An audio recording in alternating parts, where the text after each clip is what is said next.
اعوذ بالله من الشیطان الرجیم. بسم الله الرحمن الرحیم. درس 15 مد متصل. کدام وقت مد متصل می شود؟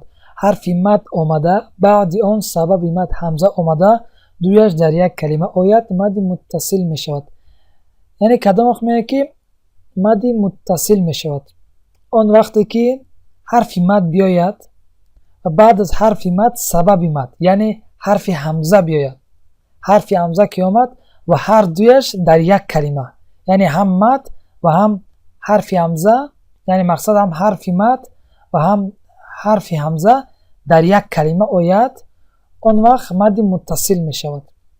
خب یعنی در اینجا نگاه کنین، حرف الف در اینجا حرف مد چیز، زیرا پیش از حرف الف چی است؟ حرف آمدگی است که حرکت زبر دارد. نگاه کنین در اینجا الف حرف مد شد، اما بعد از الف چی آمدگی است؟ حرف همزه. همزه حرکت زبر دارد. یعنی بعد از حرف مد چی آمد؟ حرف همزه آمد، یعنی سبب مد آمد. پس در این حالت مد متصل می شود. خب مد متصل را چند مقدار کشیده می شود؟ مقدار 4 الف کشیدن شرط است. اگر مقدار 1 الف کشد گناهکار می شود. یعنی وقتی که حرف مد آمد بعد از آن سبب مد، یعنی حرف همزه آمد، پس ما امون حرف مد رو با مقدار 4 الف زیادتر میکشیمش، یعنی درستتر میکشیمش حرف مد رو. اگر مقدار 1 الف کشیم گناهکار میشیم. خب این مثال رو برای شما میگویم. جاء.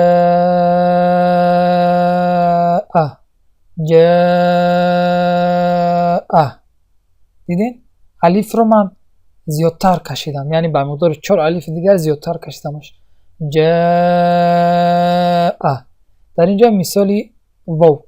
در اینجا اگر اشتباه کردگی هستن، زیرا که در اینجا در بالای واو همزه رو گذاشتن.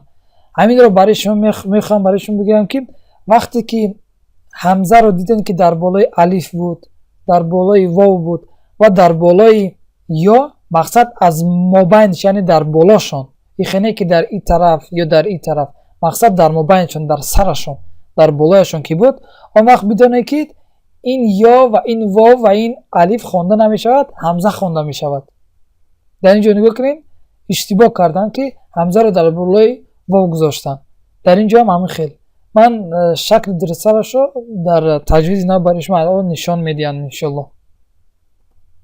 خب در اینجا نگاه کنین، همزه در بالای یا نیست، همزه در بالای واو نیست، زیرا اگر در بالای اینها باشد اینها خوانده نمیشوند، اینها مثل که نیستن. اما وقتی که در بالاشون نبودن پس اینها خوانده میشوند.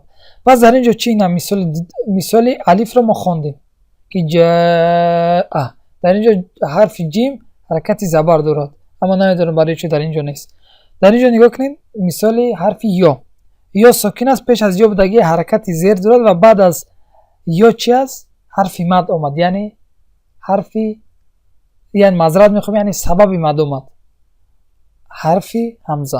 در اینجا هم یا را با مقدار 4 یا 5 مقصد کشیدن در اینجا گفته شده است که واجب است. 4 یا 5 مقصد بغیر از زیر خودش میسته که یک با مقدار 1 الف مقصد رو میکشیمش. جی خودش مثال 1 الف شد، اما 4 تا دیگهش که ما اضافهش میکنیم چی میشد؟ 5.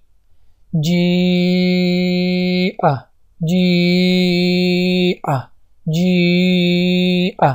مقصد که ما وقتی که حرکت رو عادی میخونیم، یعنی بیمد، او یک حرکت مقصد 1 الف میشود، به مقدار 1 الف میشود. مثال جی همین 1 الف است. وقتی که 4 یا 5 کشید پس دراز میشود. جی. خب دیدین؟ جیء. این مثال واو. سوء.